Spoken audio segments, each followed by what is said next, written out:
अंधकार का स्वयं में कोई अस्तित्व है ही नहीं। अंधकार का कोई अस्तित्व नहीं है।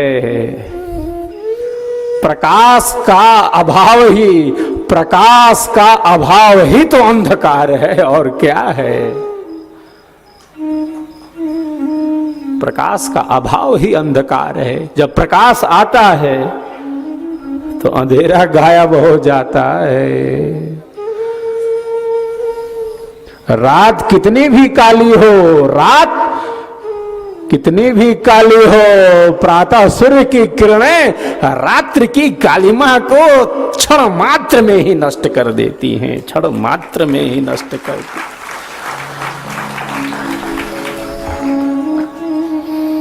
अंधकार कितना भी बड़ा हो,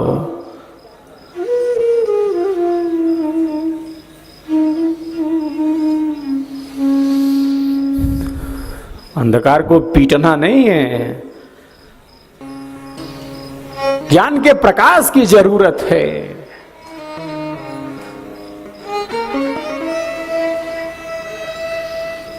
एक सास ने अपनी बहू से कहा, क्या कहा कि अंधकार को आने मत देना, अंधकार को घर में आने मत देना।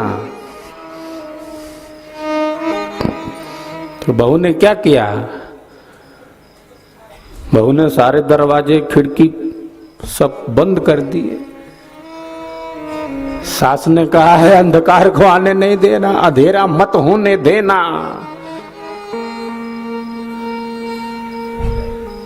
बहू ने सारे दरवाजे बंद कर दिए, खिड़कियां बंद कर दी।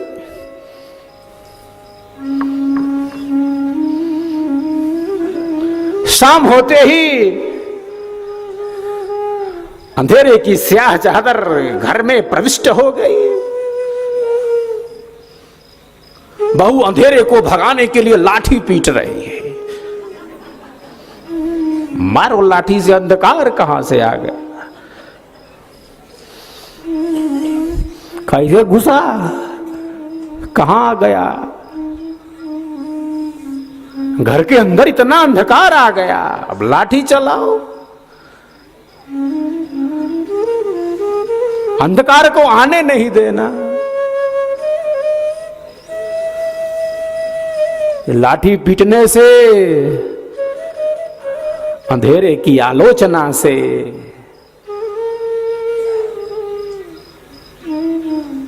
ये अंधकार नहीं जाता।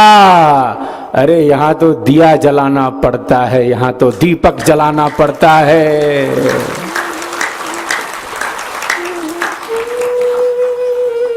दिए से दिया जलाएं, दिए से दिया जलाएं, चलो चलो चलो दीप वहां जलाएं जहां अब भी अंधेरा है, जहां अब भी अंधेरा है। बहू को दीपक जलाना है, प्रकाश करना है। प्रकाश ज्ञान का उदय ही अंधेरे का नाश है। ज्ञान के रहते अज्ञान नहीं रह सकता। तो लाठी पीटने से नहीं होगा।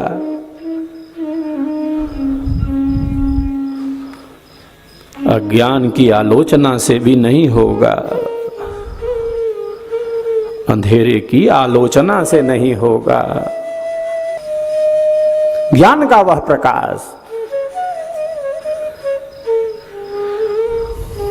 ज्ञान के समान पवित्र करने वाला दूसरा कोई साधन नहीं। जो वस्तु जैसी उसको वैसा ही समझना।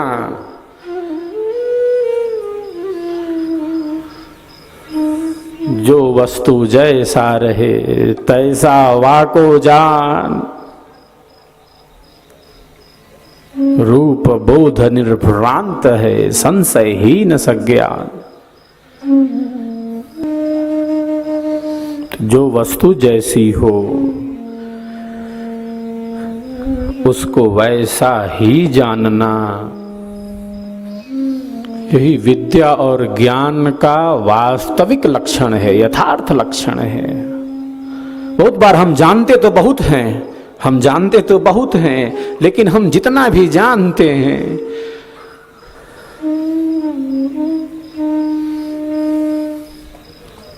उसमें संशय भी रहता है, उसमें अहंकार भी रहता है, उसमें अज्ञान भी रहता है, उसमें मिथ्या ज्ञान भी रहता है।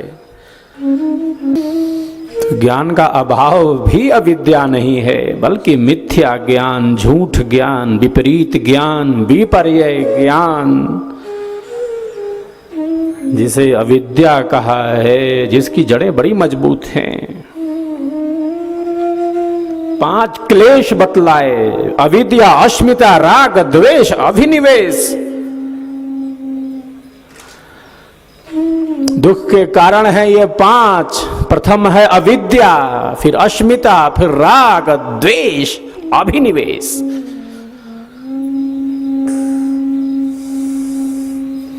विहंगम योग के प्रणेता सद्गुरु देव ने अपने योग दर्शन के भाष्य में इसे स्पष्ट किया है। सद्गुरु ने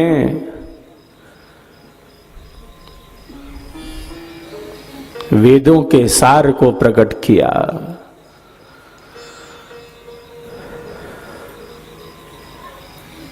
सद्गुरु की सत्ता को हम बारंबार नमन करते हैं, सद्गुरु के चरणों में शीश झुकाते हैं, बारंबार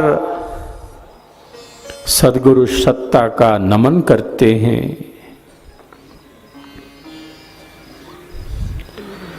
क्योंकि सद्गुरु ने अंधेरे को ही हटाया है, अज्ञान का ही शमन किया है, परम सत्य के ज्ञान का ही दिग्दर्शन कराया है। असतो मां सद्गमय, तमसो मां ज्योतिर्गमय।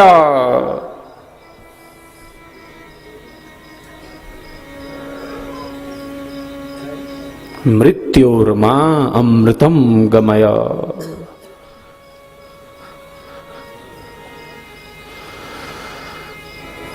असत्य से, असत्य से, अभिमान से, अज्ञान से, अहंकार से सत्य ज्ञान की तरफ बढ़ें।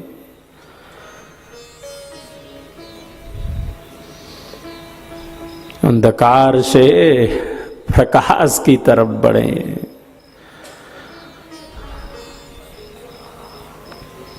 और मृत्यु से और मृत्यु से अमरत्व की तरफ बढ़ें। मृत्यु के बढ़ते चरण को अपने जीवन से परे ढकेल दें। मृत्यु की भी मृत्यु का भी अंत, मृत्यु का भी विनाश करने की क्षमता एक योगी में होती है, एक विहंगम योगी में होती है, जो मृत्यु को जीत लेता है।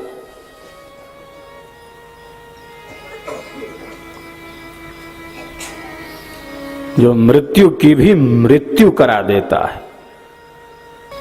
तो योगी में अपार बल है, योग में असीम सामर्थ्य है। ये हिमालय क्यों योगियों के लिए परम धाम है। स्वामी जी लिखते हैं, योगिन कर यह धाम सर्वस सिद्धि प्रदायिनी होवे पूर्ण काम। क्योंकि यहां सिद्धि है।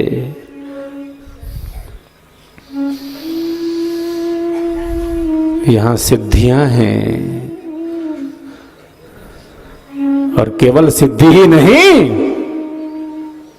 केवल विभूति का बल ही नहीं, अरे यहाँ योग का सागर है, यहाँ तो परमानंद है ऐसा। एक सिद्धि है जन्म की, जन्म से ही सिद्धि है, प्रारब्ध से ही सिद्धि है।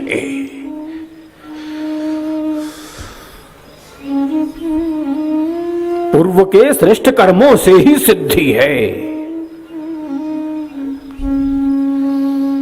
एक सिद्धि है जिसे हम कहते हैं औषधियों की सिद्धि, एक मंत्रों की भी सिद्धि है, ओम की भी सिद्धि है।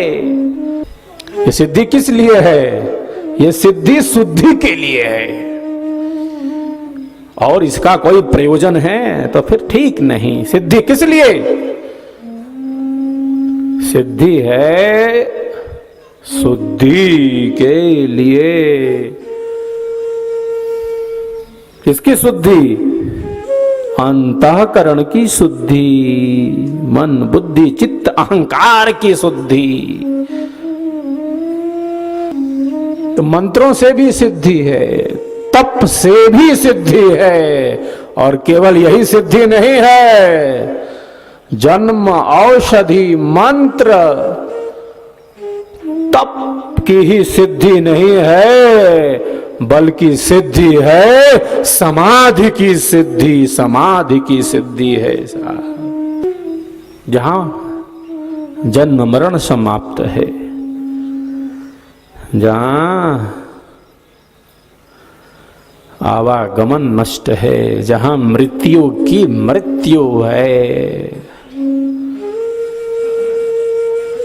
इसीलिए हिमालय अनंत काल से योगियों के लिए परम तीर्थ है, परम धाम है हिमालय।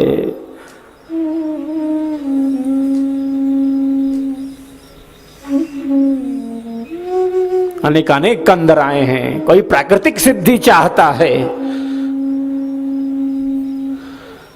कोई प्रकृति को ही जैसे मानो सिद्ध करना चाहता हो।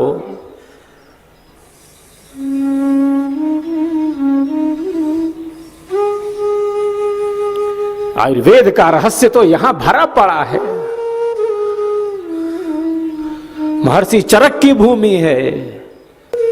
प्रकृति का ही अनुसंधान नहीं, आयुर्वेद का ही अनुसंधान नहीं, बल्कि यह जो हिमालय है ये आत्मा के अनुसंधान की भूमि है। आत्मा के अनुसंधान की भूमि, परमात्मा प्राप्ति की भूमि है।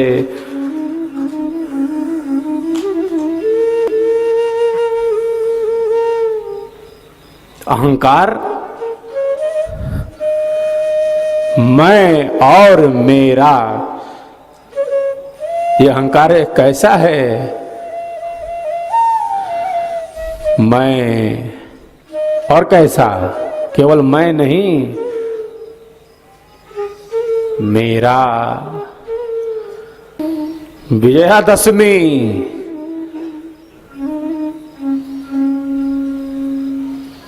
का पर्व हमने मनाया अभी।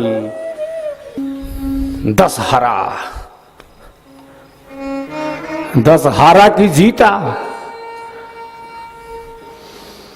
हारा की जीता। हमारे यहां का रावण इतना बड़ा है, 120 फीट वाला। अरे हमारी कॉलोनी का रावण तो तुम्हारे रावण से बड़ा है। हमारा रावण इससे भी बड़ा है, हमारा अहंकार इससे भी बड़ा है। राम जाते हैं अयोध्या, पूरी अयोध्या नगरी झूम सी जाती है। दीप जल उठते हैं, दीपावली हम मनाते हैं। मां कहती है रावण को मार दिया राम ने। अपने पुत्र के उत्कृष्ट कार्य से मां जैसे मानो फूली न समाती हो।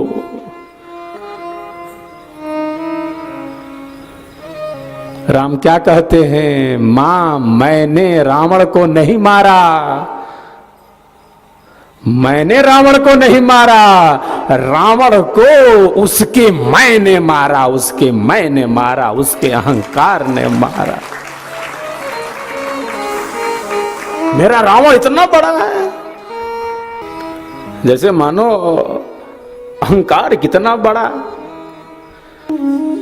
अहंकार जीवन के पतन का कारण है।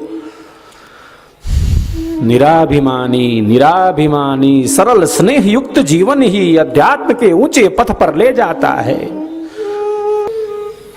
निराभिमानी सरल स्नेह युक्त जीवन ही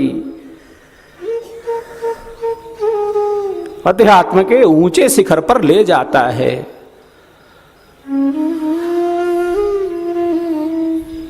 अहंकार ही अंधकार है, और जो अंधकार है वही अहंकार है।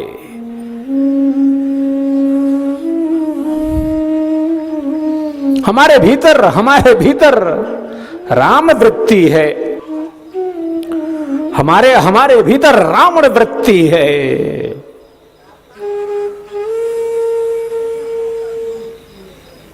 हमारे भीतर शुभ है, हमारे भीतर अशुभ है, हमारे भीतर धर्म है, हमारे भीतर अधर्म है, हमारे भीतर ईश्वर का रहस्य है। सब कुछ हमारे भीतर ही तो है। ईश्वर की सर्वोत्कृष्ट रचना है मानव शरीर। नहीं मानुषात् श्रेष्ठतरम ही किंचित, मनुष्य से श्रेष्ठ कुछ भी नहीं। और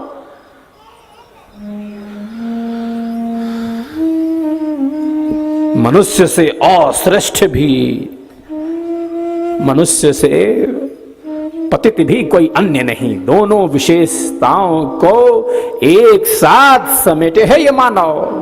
हम सभी कभी राम वृत्ति, कभी रावण उठ खड़ा होता है, कभी अहंकार प्रबल हो जाता है। हमारे भीतर ही है राम, हमारे भीतर ही है रावण। जो धर्म के पथ पर है, जो न्याय के पथ पर है, जो ज्ञान के पथ पर है, जो सत्य के साथ चलता है, जो विवेक के साथ चलता है, जो सदैव न्याय, ज्ञान, विद्या, सद्बुद्धि, विवेक के साथ, धर्म के अंगों के साथ, अंतःकरण की शुद्धि के साथ और समस्त नकारात्मकताओं को, समस्त दुर्भावनाओं को, समस्त क्लेशों को नष्ट करने की जो क्षमता है, जो योग्यता है, वह ब्रह्म विद्या देती है, सदगुरु का विज्ञान देता है, ये स्वर वेद का स्वर देता है, ये सेवा सत्संग और साधना देती है। सर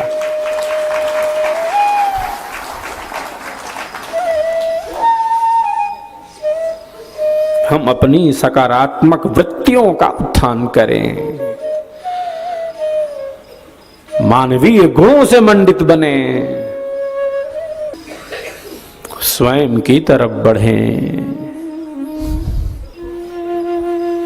जीवन की उठापटक से नहीं घबराएं। जो भीतर से मजबूत है, जो भीतर से मजबूत है, वो बाहर की परिस्थितियों से नहीं घबराता, वो तो न्याय के साथ जीता है। अन्याय पूर्वक, अविवेक पूर्वक हम किसी को दुख नहीं दे सकते, हम किसी को कष्ट नहीं दे सकते। अन्यायपूर्वक किसी को सुख भी नहीं दे सकते। कष्ट देने की बात क्या है? अन्यायपूर्वक किसी को सुख देना, यह भी हिंसा है। जहां अन्याय है वही हिंसा है। वही उपद्रव है। अन्याय पूर्वक किसी को सुख देना भी हिंसा है।